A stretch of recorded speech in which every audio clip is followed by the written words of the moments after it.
friends and Elm Street family. It's Miss Jo coming at you from Charlottetown, Prince Edward Island. Today is Wednesday, May the 27th, and I apologize I didn't get to make a video yesterday. Miss Jo had meetings and meetings and meetings all day long, and so I didn't get an opportunity to make a video like I thought I might get in between those meetings, but it didn't happen. All right, so today we're going to do what I was going to do yesterday, and we're going to talk a little bit about, I'm going to introduce you to something called the 5-point scale. The 5-point scale is, you may have seen this if you've been in my office before, and it's based on the idea that of things that you can handle, or you can really put anything on a 5-point scale, but what we usually think of is 1 is this is okay, I can handle this. 2 is this could sometimes bother me. A 3 is this can make me feel nervous or upset or not good. 4 is this can really upset me. And 5 is this could really make me lose control.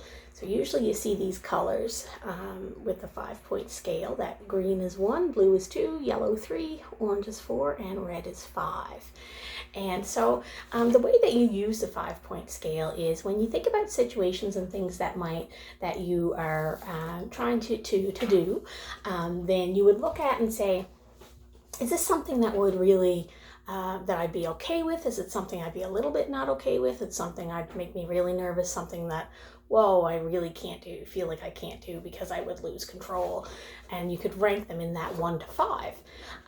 So this is a sheet from the 5-point scale. And so you can make one of these yourself. And you can kind of like put different situations in here.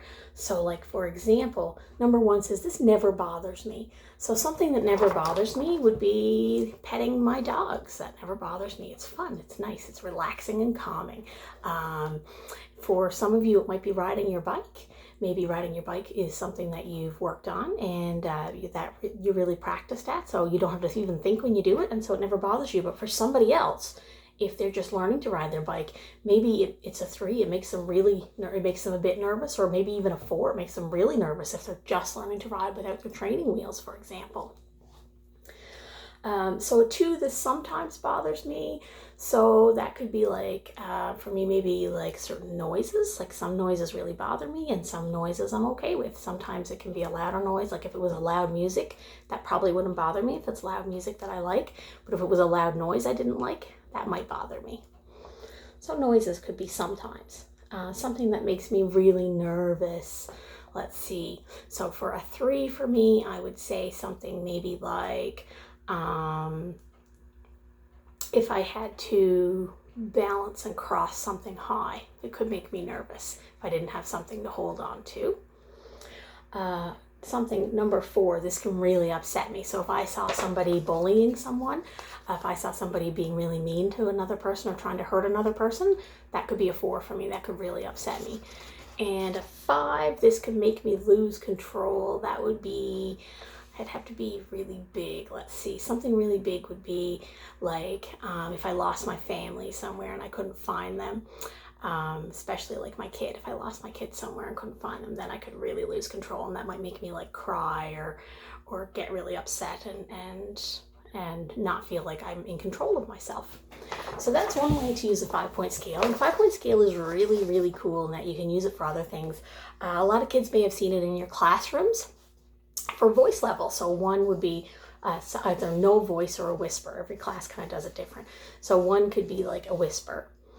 2 would be kind of like a really low talk, like if you're having a conversation with your seatmate and everyone is supposed to maybe do a think, pair, share, where you're having a little conversation, but it's supposed to be quiet because everyone's, you don't want everyone in the class to hear. Number 3 would be your normal speaking voice that you would use if you, you're just talking to your friends or you're talking to your family, you just want people to hear you. A number 4 could be a kind of like a very loud voice, like if you're maybe on stage for a concert or something and you're projecting your voice so people can hear. And number 5 is emergency. Or number 4 we sometimes say is like your playground voice when you're talking really loud, you're yelling out to your friends. And number 5 is something like is an emergency voice. So that's the one you don't use unless like you're being hurt or there's something that there's an emergency and you need help right away. So we don't expect to see that one unless there's something really big happening. So, if you yell really loud sometimes and grown-ups come running and say, what? And that's the kind of voice that makes us do that, is something that we would think of as a 5. So you can use your 5-point scale for all kinds of different things, and maybe we'll get a chance to talk more about your 5-point scale and how you rank it. You can just Google the Incredible 5-point scale and you'll find some more information on it. There's lots of different resources out there. This one is from the actual Incredible 5-point scale resource that you buy, but there's similar ones out there and you can make your own. All right, my friends, it's been great to see you again today. Tomorrow I'm at Elm Street, so I'm hoping that I will get a chance to make a video before I go, but I'm heading there now, and if I need to get there earlier tomorrow, I may not get to do a video first, but I'll do my best. All right, take care, everybody.